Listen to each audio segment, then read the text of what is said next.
una carta dirigida a Joe Biden, al presidente Joe Biden.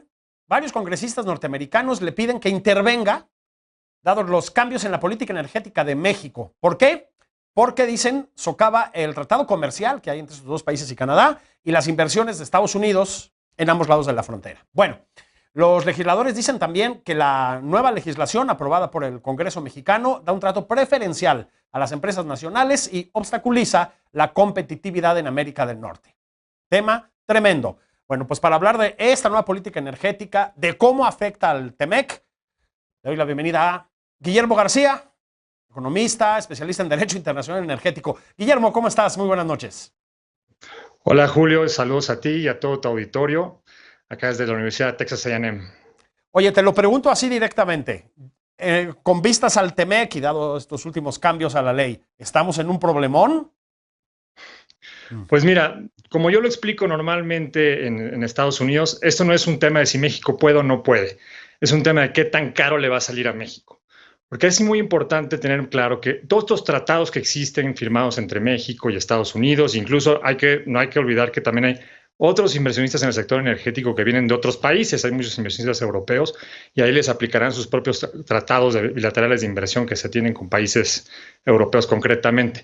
Pero regresando al tema concreto del TEMEC, el TEMEC en sí no impide que un país tome ciertas medidas. Lo que pasa es que si esas medidas son discriminatorias contra los inversionistas de uno de los países que vino, que en este caso sería Estados Unidos o Canadá, a México va a tener que compensar a esos inversionistas no solamente lo que le costó a ellos poner, digamos, su infraestructura, sus cables, sus plataformas, sino aparte van a tener que cuantificar cuánto hubieran ganado si se hubieran quedado las inversiones como estaban. Entonces, ese tipo de casos normalmente tardan muchos años y lamentablemente a veces quien termina pagando la factura no es la administración que tomó las decisiones. Mira, te voy a dar un caso concreto. En el caso de Venezuela en los 90, cuando se abrió la industria energética y se trajeron inversionistas extranjeros, hubo 38 contratos de hidrocarburos que se firmaron con el Estado venezolano, ¿no? Estos hablando en los 90. Llega Chávez en el 2007, cambia la ley, se vienen los litigios y de los 38 solamente 2 se van a litigio. De los 36, otros 36 dicen, igual y me sale más caro irme al litigio, mejor me quedo en las nuevas condiciones, trato de ajustarme. Los 2 que se fueron al litigio, que fueron ExxonMobil y ConocoPhillips, es a la fecha que no cobran el cheque. Porque el litigio se va atrasando y sobre todo cuando hay un estado de mala fe que quiere empujar los casos, pues se tardan mucho. Entonces yo creo que la administración actual sabe que este tipo de políticas tienen un potencial de casos que se van a venir, pero también saben que si lo empujan, probablemente no lo va a pagar la administración de López Obrador y probablemente ni siquiera la que siga, sino después, en 12 años, los mexicanos van a tener que pagar esas deudas. Ahora bien, esto sí tiene un efecto potencial, si te estoy entendiendo bien, pues en más inversiones, ¿no? En las eventuales más inversiones. Claro, y qué bueno que lo mencionas. Y mira, vamos a regresar, digamos, para hacer el paralelo con Venezuela. Las que se quedaron, pues no invirtieron en la misma cantidad y con las mismas ganas que las que se fueron, ¿no? Obviamente las que se quedaron dijeron, pues ya no tengo yo las condiciones para sacar dinero, no voy a hacer unas inversiones que dure a largo plazo el pozo, por ejemplo, en temas de hidrocarburos es bien importante. No solamente es la cantidad de petróleo que sacas, sino mantener una producción constante que sea económicamente viable a largo plazo. Tú le puedes inyectar cosas al pozo para que salga más rápido la producción, pero eso te va a dar un declive más rápido. Le vas a poder sacar menos a largo plazo. Entonces, ¿qué hacen las empresas cuando se vienen estos procesos de renegociación forzada de sus inversiones? Pues dejan de invertir con miras a la larga y solamente hacen una inversión a corto plazo. Y por eso hoy Venezuela, por ejemplo, tienes una producción que se fue a los suelos, no están produciendo nada, teniendo una cantidad de recursos, pero PDVSA no produce, los privados ya van de salida, ya juntaron lo que pudieron y se fueron. Eso yo creo que es lo que puede llegar a pasar en el caso de México. Si no tenemos cuidado, estamos espantando, deja tú futuras inversiones, sino las actuales no se van a hacer con los mismos incentivos que se hicieron en el 2013 cuando estaban pensando a largo plazo. No hay que olvidar, Julio, que estas inversiones son inversiones que tardan normalmente de 15 y 20 años en capitalizarse. Claro. Por eso los tratados de inversión son tan importantes, porque le dan algo de seguridad a los inversionistas. Es decir, si cambian las reglas del juego, a ti te van a tener que compensar más, porque estas inversiones realmente tu utilidad la vas a empezar a ver en 15, 20 años. Y luego esto tiene, te dirían muchos, digamos, un correlato en los efectos que va a tener esto sobre nosotros, sobre los ciudadanos mexicanos.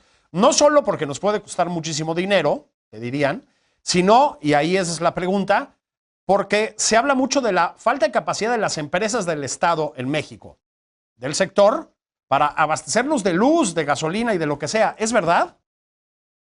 Pues mira, ahí estás tocando uno de los puntos torales que van a salir en el litigio, en el potencial litigio, si es que llegamos a tener uno.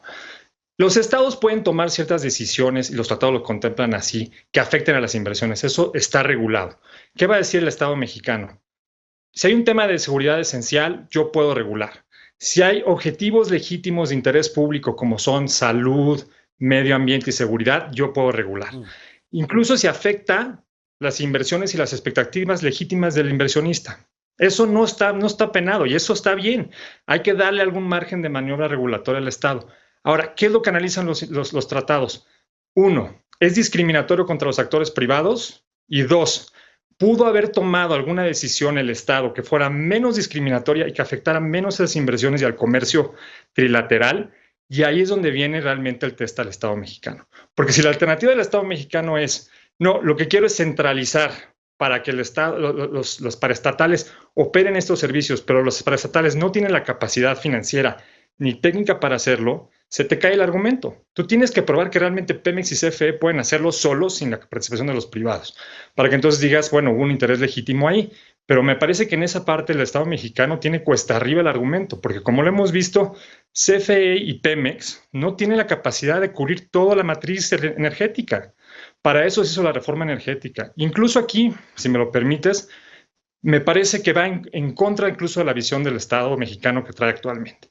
Si definimos el tema de la soberanía energética o incrementar la soberanía energética como una dependencia, evitar la dependencia de sectores del extranjero, de importar gasolinas de Estados Unidos o gas, lo que tienes que hacer es ampliar tu matriz energética. Y para eso es mucho más eficiente económica y técnicamente que lo hagas con los privados a que le avientes toda esa carga técnica y fiscal y financiera a las entes paraestatales. Pues muchísimas gracias. Te mando un saludo hasta allá, hasta Texas. Saludos, Julio, y saludos a ti, a Leo y a todo el auditorio. Un abrazo. Bueno, hacemos pausa, como siempre, muy rápida. Venimos con Mauricio Meshulam. Vamos a hablar del panorama en Japón antesito de los Juegos Olímpicos de Tokio. Quédense aquí, que ya saben que sigue La Hora de Opinar.